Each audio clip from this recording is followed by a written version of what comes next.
Welcome back. PDM इत्तेहाद जलसे कर रहा है और ये जलसे उस वक्त हो रहे हैं जब अ, अवाम के और मुल्क के वसी तर मफाद में ये जलसे कॉल ऑफ हो जाने चाहिए थे और समझ नहीं आ रही, ऐसा भी कोई प्रेशर नहीं ये जलसे बिल्ड कर रहे हुकूमत पे। हुकूमत बिल्कुल अपना टाइम पूरा करेगी, इन जलसों की वजह से तो कम अज़ कम कर नहीं जा रही। और दूसरी तरफ ये जलसे कोरोना की का जो फैलाव का बायस ज़रूर बन रहे हैं। और चेयरमैन पाकिस्तान पीपल्स पार्टी जनाब बिलावल भुट्टो जरदारी गिलगित बल्तिस्तान के जो हालिया इलेक्शन हुए थे उन इलेक्शंस में ही इस कोरोना का शिकार हुए। इस चीज़ को अब समझना होगा और संजीदगी से लेना होगा कि कोविड-19 की वजह से जहां आपकी आला क़यादत इससे मुतासिर हो रही है, वहां आम कारकुन का क्या होगा। और गुर्बत पहले ही बहुत ज़्यादा है, महंगाई बहुत ज़्यादा है और इस महंगाई को कंट्रोल करने के बजाय अपोजिशन जो है वो इसका मज़ीद इस बीमारी में भी और महंगाई के में इजाफे का बायस बन रही है। बिलाल गफ़ार साहब, ब्रेक से पहले हम बात कर रहे थे कि आपके 200 लोगों की जो इमरान खान साहब ने बारहा ये कहा और उन्होंने ख़ास तौर पे असद उमर साहब के हवाले से भी बड़े बयान थे, उनके दावे थे। और अब गो कि उनकी मिनिस्ट्री चेंज हुई है, पोजीशन चेंज हुई है, कि देखते हैं कि किस तरह परफॉर्म करते हैं। 5 साल के बाद ज़ाहिर है सही मानों में हक बनता है कि आपसे सवाल किए जाएँ, लेकिन 2.5 सालों का अगर आप हम मुवाजना करें तो उसमें बहुत ज़्यादा तब्दीलियाँ नज़र आई हमें। और आपकी जो डायरेक्शन है, आपके खुद वफाकी वज़रा ये दावा कर चुके हैं कि महंगाई के अलावा तमाम जो इशारे हैं वो मस्बत हैं, लेकिन महंगाई ही तो असल चीज़ है जिसको कंट्रोल करना है, वो क्यों कंट्रोल नहीं हो रही। बिलाल गफ़ार साहब, अपोजिशन पीडीएम खास तौर पे 11 जमाती इत्तेहाद की अगर हम बात करें तो उस इत्तेहाद का एजेंडा तो हुकूमत को घर भेजना है। घर तो नहीं जा रहे, ये तो हमें भी पता है, आपको भी पता है। कम अज़ कम इस वक्त तक दिसंबर जनवरी में क्या होता है वो देखा जाएगा। लेकिन महंगाई कब कंट्रोल होगी? आम आदमी महंगाई से तंग है बिलाल भाई। पहले भी ये जो सो कॉल्ड जॉइंट अपोजिशन है, जी। मार्च में हुकूमत चली जाएगी, अगस्त में चली जाएगी, दिसंबर में चली जाएगी और दूसरा दिसंबर आ गया है। ये हुकूमत अपने ये पूरे 5 साल नहीं करेगी, बल्कि अगले 5 साल भी पाकिस्तान तहरीक इंसाफ के हैं। ये आप सही। लिख लें, हम ये मैं आपको प्रोडिक्शन दे रहा हूँ और इसके पीछे क्या लॉजिक और क्या रैशनल है वो भी मैं आपको बताता हूँ। सबसे बड़ा क्रेडिट जो हमें है पाकिस्तान तहरीक इंसाफ को, क्या हमने पाकिस्तान को डिफॉल्ट होने से बचाया। कोई भी आप सामने मुझे इकोनॉमिक्स बिठा दें, उस वक्त की क्या इकोनॉमिक सिचुएशन थी और आज की क्या इकोनॉमिक सिचुएशन है। उस वक्त हमने हमारी पॉलिसी से पाकिस्तान को डिफॉल्ट होने से बचाया था। आपके पास 15 हफ्ते के आपके पास रिजर्व रह गए थे, जो आज उसे 3 गुना ज्यादा है। ठीक है। आज आपके रिजर्व्स $20 बिलियन से ज्यादा हो गए। कोविड में जो हमारी स्ट्रेटेजी थी, पूरी दुनिया ने हमारी स्ट्रेटेजी अप्रिशिएट को किया। अप्रिशिएट किया और कहा कि काश हम इमरान खान की जो स्ट्रेटेजी अप्रोच। है उसको अडॉप्ट कर लेते हैं। ठीक है। यूएसए ने कहा कि अगर ये हम इमरान खान की स्ट्रेटेजी हम अडॉप्ट कर लेते हैं तो we could have saved trillions of dollars. ठीक। ये मेरे को नहीं है, ये उनके खुद के एस्टिमेट्स हैं। ठीक हो गया। पोस्ट कोविड जो पूरी दुनिया की इकोनॉमी जो है रिसेशन में है, हमारे आप बराबर वाले मुल्क इंडिया में देख लें, और आज हमारी पाकिस्तान की इकोनॉमी वी शेप रिकवरी है। और लोग हैरान हैं कि किस तरह हमारी ये इसमें रिकवरी है, क्योंकि हमने दूसरे मुल्क से पहले हमने लॉकडाउन कर दिया। वो पीएमएलएन और पीपल्स पार्टी, वो आपके मुराद अली शाह साहब हाथ जोड़ के कहते थे ना कि बंद करें, लॉकडाउन करें, हमारे लोगों की है ना जाने हमें इंपॉर्टेंट है। आज कहाँ है मुराद अली शाह साहब और उनकी लीडरशिप? ये आज जो जलसे हो रहे हैं उसमें उनको कोरोना नहीं आएगा क्या? उस वक्त वो बड़े कह रहे थे कि बंद कर दें, बंद कर दें। शायद खाकान अब्बासी रोज प्रेस कॉन्फ्रेंस करते थे, बंद कर दें, इकोनॉमिक लॉसेस की परवाह ना करें, अवाम की जो है रोजगार का ना करें, उनकी जानों की आप है ना परवाह करें। तो हमारी स्ट्रेटेजी अल्हम्दुलिल्लाह अल्लाह के हुक्म से और अल्लाह की मदद से हमारी बेहतरीन स्ट्रेटेजी थी। 200 अरब रुपए का पाकिस्तान का सबसे बड़ा वेलफेयर प्रोग्राम ट्रांसपेरेंट वे में पूरे पाकिस्तान में विदाउट एनी पॉलिटिकल इंटरफेरेंस वो बांटा गया, जिसको पूरी दुनिया ने अप्रिशिएट किया। ये वो वेलफेयर प्रोग्राम था जिसकी वजह से जो आम आदमी है, गरीब आदमी है, उसको रिलीफ मिला। वरना इस मुल्क में राइट्स हो जाते जो यूरोप में और अपने अमेरिका में देखे।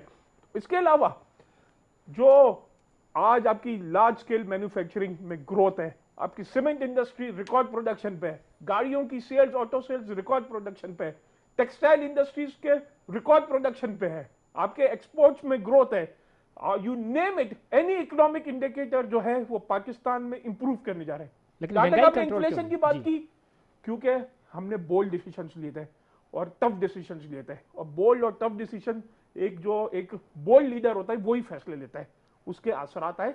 लेकिन आप देखें कि जो पिछले 4 हफ्ते से जो सेंसिटिव प्राइस इंडिकेटर जिससे महंगाई को आप है ना महंगाई को मेजर करते हैं, सही वो बतदरीज कम हो रहा है। जो चीनी 110 रुपए में चली गई थी, वो हमारे आज 81 रुपीज में चीनी अवेलेबल है। और आज मैं आपकी एक चैनल से लोगों को बताना चाह रहा हूं कि क्यों केपीके और पंजाब में 20 किलो का आटा 860 रुपए में है और वही आटा सिंध में 1260 रुपए। तो ये किसकी बैड गवर्नेंस और है ना ये मिसमैनेजमेंट है। 10,000 टन सिंध गवर्नमेंट ने कहा था हम आपको रोज व्हीट जो है वो रिलीज करेंगे, आज भी वो अपने वादे पे कमिटमेंट नहीं कर रहे। ये पूरे 10,000 टन की व्हीट पे आ जाए तो ये जो आटा है सिंध में भी 40 रुपए किलो पे आ जाएगा। ठीक है।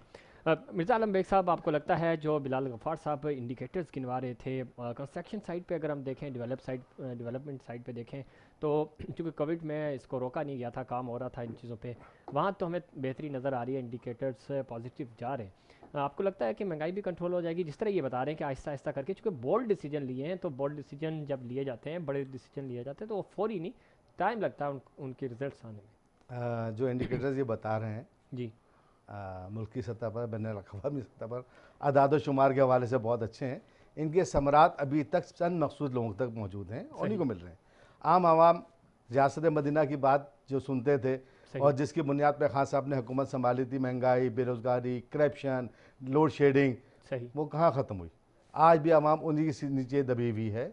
इस वक्त जो सूरत हाल है देखें, आपको पता होगा पिछले दिनों हमारे मुल्क की सतह पर इंतहाई शर्मिंदगी का हमें सामना उठाना पड़ा कि एक इनके मुबस्सिर आए, उन्होंने कह दिया कि पायलट्स जो है ना उनके जो लाइसेंस हैं वो मशकूक हैं। सही, आज अकाउंट इनको लिख लिख के थक गया है, बैनुल-अक़वामी इदारा है सिविल एविएशन का, कि जनाब जवाब दो जो आपने कहा था। इस वक्त इससे पूरी इंडस्ट्री तबाह होने का खदशा है, इनकी तरफ से कोई जवाब तही नहीं है। इसके बावजूद अगर आप चले जाएं, 1 करोड़ नौकरी देने का वादा था, 4,500 स्टील के मुलाजमिन बेरोजगार कर दिए गए। ठीक है ना। इसी तरीके से तमाम पॉलिसीज पे अगर आप आके बात करें तो अवामी सतह पर कुछ भी नहीं है। हम टीवी पे बैठ के बातें करते हैं, अगर आज मेरे साथ चलें, इनका हल्का 103 है, मेरे ख्याल में 103 एपीएस, वहां जाके आप देखें वहां के हालात, अगर हम उसके अंदर जो आबादियां शुमार होती हैं, सिर्फ 3-4 हम उठा लें, वहां पे जो सूरत हाल है लोगों के जाके भी हम सर्वे कर लेते हैं।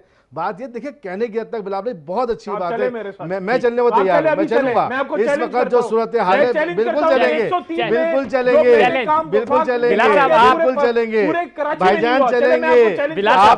आप नुमाइंदगी की बात करूंगा, इस वक्त हम साथ चलेंगे। अगर आपको याद होगा, मैं आपके साथ इससे पहले भी एक दफा जा चुका हूं। उस वक्त मैं सुबह सारा सर्वे करके आया हूं कुछ जगहों के ऊपर, बिलखुसूस आपकी 2,43,000 या 44,333 जो वोटर्स हैं, चलते हैं उनको भी देख लेते हैं, मिल लेते हैं। बात ये देखें, अवामी सतह पर असद उमर साहब आज कराची का पैकेज अनाउंस किए हुए कितने दिन हो गए, वो सिंध में भी गए, सिंध में लड़काना सखर में खिताब कर रहे हैं कि जिस तरह हमने कराची को पैकेज दिया इस तरह हम सिंध को भी देंगे। वो मेरे भाई जो देना था वो तो दिया नहीं तुमने अभी तक। अवाम आज भी तरसी और सम्राट को लेने को, तो उसके बेहतर है अनाउंस ना करें, अमली इक़दाम। ठीक है बेग साहब, एक चीज़ और ऐड करके फिर पाकिस्तान पीस पार्टी का मौक़िफ़ भी लेंगे इस पे। बिलाल साहब, मैं आपसे पूछूंगा, वज़ीर-ए-आज़म साहब ने 3 दिन पहले एक टीवी इंटरव्यू में कहा कि नौकरियां भी मिलेंगी, घर भी बनेंगे, और वो आज भी वो कह रहे हैं कि 5 साल के बाद यही सवाल आप मुझसे पूछिएगा, बेरोज़गारी भी ख़त्म होगी।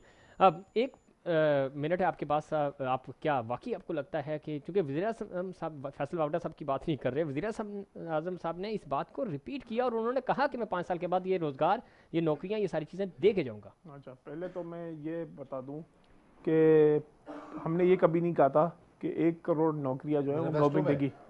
मुझे आप दिखा दे मैनिफेस्टो में, मुझे आप दिखा दे 1 करोड़ जो खान साहब ने तकारीर की है, नहीं है 1 करोड़ नौकरी का वादा नहीं किया पिटाई की जानिब से, मैनिफेस्टो का हिस्सा नहीं थी, लेकिन उन्होंने 1 करोड़ नौकरियां जनरेट करने में फैसिलिटेट करेगी हुकूमत पाकिस्तान। चले ऐसा ले ले, ठीक है, ये ओके। ये जो 4,500 स्टील मिल्स की बात कर रहे हैं, आप बहुत सीनियर है मुझसे, जी खुदा के लिए आप तो सच बोले। मैं सच बोल रहा हूं ना, मैं वजूहत नहीं देख रहा हूं, मैं वजूहत की बात, मैं बेरोजगारी की बात कर रहा हूं। 4,500 खानदान, चले बिलाल भाई, करें ये पाकिस्तान स्टील मिल किसके दौर में बंद हुई थी, किसके दौर में है ना ये खसारे में हुई, किसके दौर में वो जो रॉ मटेरियल चोरी हो गया, ये भी आप नाम ले लें। बिल्कुल अभी पूछ लेते हैं डॉक्टर सराफ सर की। जो पाकिस्तान मतलब जो गलत हो गया सुधारो ना उसको। कल वहाँ एक मौत हो गई, कल वहाँ एक मौत हो गई, बहुत मुलाजमीन थे सर, बहुत ज्यादा मुलाजमीन थे। चलो आप रिसाइकिल करें ना उसको, आप चलाएं उसको, बंद ना करें, आप उसको चलाएं। पूछ लेते हैं, पीपी से पूछ लेते स्टील मिल की बात कर दूं, रीस्ट्रक्चरिंग फेज में जा रही है, प्राइवेटाइजेशन हो रही है।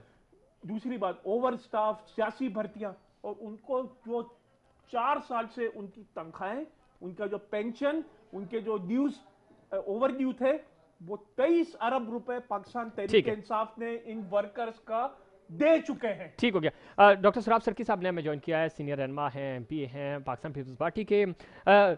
सराफ सरकी साहब, चूंकि वक्त बहुत कम है, हम सिर्फ स्टील मिल पे ही आपसे एक सवाल करेंगे। बिलाल गफ़ार साहब हमारे साथ स्टूडियो में मौजूद हैं, आपके कुलीग हैं सिंध असेंबली में, और जनाब मिर्ज़ा आलम बेग साहब सीनियर तजियाकार। सवाल ये है कि स्टील मिल में अभी बिलाल गफ़ार साहब की अपने गुफ्तगू भी सुनी होगी कि उसमें सियासी भर्तियों की वजह से हमें ये तनख्वाह देने में मसला हो रहा है। इस स्टील मिल को चलाने बहुत बड़ी हुई है सही मानों में, और इसको चलाने में इश्यूज़ हो रहे हैं, इस वजह से मुलाजमीन भी निकाले जा रहे हैं। सबसे ज़्यादा इसका बेड़ा गर्क जो किया वो पाकिस्तान पीपल्स पार्टी ने किया। बहुत शुक्रिया। पहले तो मुझे आपकी सही आवाज नहीं आई, मैं आपका क्वेश्चन सही नहीं समझ सका। जहां तक समझ सका हूं सर, स्टील मिल में आपके दौर में सबसे ज्यादा सियासी भर्तियां हुई जिसकी वजह से नुकसान हुआ और मिल बंद हो गई। मेरी बात सुन ले, ऐसी बात नहीं है। हमारे दौर में जब मीर हजार खान बिजरानी स्टील मिल के प्रोटेक्शन के मिनिस्टर थे, माशाल्लाह बहुत अच्छी मिल चल रही थी और बाकायदे चला के दिखाई थी और चल रही थी। बाकी ये है कि ये जब नवाज शरीफ ये मिल बेचना चाह रहे थे या निकालना चाह रहे थे, इनके जो है असद उमर साहब वो गए थे यकजहती के तौर पर, उन्होंने बड़ी तकरीरें वहां पर की थी पीटीआई वालों ने कि हम इनके साथ हैं। अब जब हुकूमत में आए उन्होंने निकाल दिया। हमारी तो ये पॉलिसी है कि किसी को बेरोजगार नहीं किया जाए।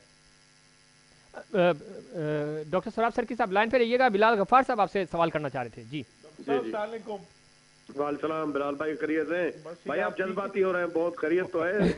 जज्बाती नहीं होता, मैं तो फिगर्स और रियलिटी की बात बताता हूँ। बिलाल भाई जज्बाती नहीं हो, ब्लड प्रेशर हाई नहीं करें, मैं तो आराम से जवाब दें। अच्छा, आपको वैसे मुबारकबाद देता हूँ कि बिलावल भुट्टो की नाकाम लॉन्च के बाद आपने आज आसिफा भुट्टो को लॉन्च किया है, क्योंकि बिलावल भुट्टो का आपने बार बार लॉन्च करने की कोशिश की, वो कुछ कर नहीं पाए। मैं आपसे सवाल पूछता हूँ, ये रियाज लालजी और आसिफ जरदारी का रोल बता दें पाकिस्तान स्टील मिल को तबाह करने में। देखिए मैं आपको एक बात बताऊं, ये हमारी मैं ईमानदारी की बात बता रहा हूँ। आप मुझसे पूछ रहे हैं, मैं बेनजीर भुट्टो साहब के साथ रहा हूँ, मैंने उसके साथ काम किया है। जब आसिफा भुट्टो अभी आई, खुदा को हाजिर नाजिर जानकर कहता हूँ कि मेरी आंखों में आंसू आ गए, बहुत रोया हूँ मैं जब क्योंकि आप जो है रियल आइडियोलॉजिकल पीपल्स पार्टी के वर्कर हैं। बहुत रोया हूँ मैं, और अभी तक मतलब मैं सदमे से, और मैं ये सोच रहा था अगर बेनजीर भुट्टो साहब जिंदा होती, आसफा को बोलते हुए इस तरह बोलते हुए देखती तो वो क्या सोचती। बाकी ये लीडरशिप है, आपका अपना ख्याल है, लेकिन ये आपको पता है कि भुट्टो साहब की औलाद है, और भुट्टो साहब ने जो काम किया गरीबों के लिए, जो पार्टी बनाई, और आज जो आप पॉलिटिक्स कर रहे हैं, जो भी ये जो तबका जो है वो असेंबलियों में बैठा हुआ है और एक आइन दिया। नहीं तो पहले मेरे तो बाप दादा सियासत में थे, हमें पता है। मेरे दादा जब एमएलए बने तो चंद लोगों को, जो बहुत बड़े जमींदार होते थे, बिजनेसमैन होते थे, उनको एक हक होता था वोट देने का। वो जर्नल एक 1 पर्सन 1 वोट शेख जुल्फकार अली भुट्टो ने दिया। उनकी बहुत बड़ी एक स्ट्रगल है। इसमें कोई शक नहीं।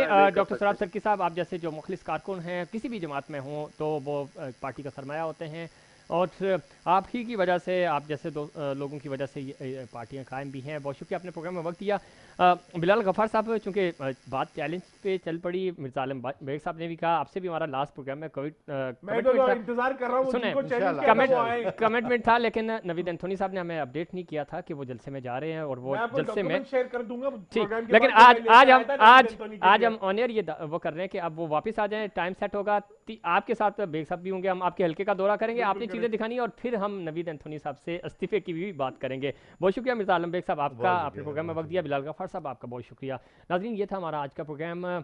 ख़ासतौर पे कोरोना की दूसरी लहर बहुत सख्त हो गई है, इसमें आप अपने प्यारों के लिए एहतियात करें, हुकूमतों का साथ दें, चाहे सूबाई हुकूमत हो, सूबाई हुकूमतें हों या वफाकी हुकूमत हो। अपोजिशन को थोड़ा सा ख्याल करना होगा, जलसे जुलूस अगर कुछ दिनों तक मुलतवी कर दें तो ज़्यादा बेहतर होगा मुल्क के वसी तार मफाद में। दूसरी तरफ मुल्क मुखालिफ बयानिया हरगिज़ नहीं होना चाहिए। आप रियासत के अंदर रह कर सियासत करें और यही सियासत आपको सूट करती है। नाज़रीन, ये था हमारा आज का प्रोग्राम। उम्मीद करता हूँ दीगर प्रोग्राम्स की तरह आज का प्रोग्राम भी आपको पसंद आया होगा। मुझे और इनसाइड पाकिस्तान की पूरी टीम को दीजिए इजाज़त। अल्लाह निगहबान।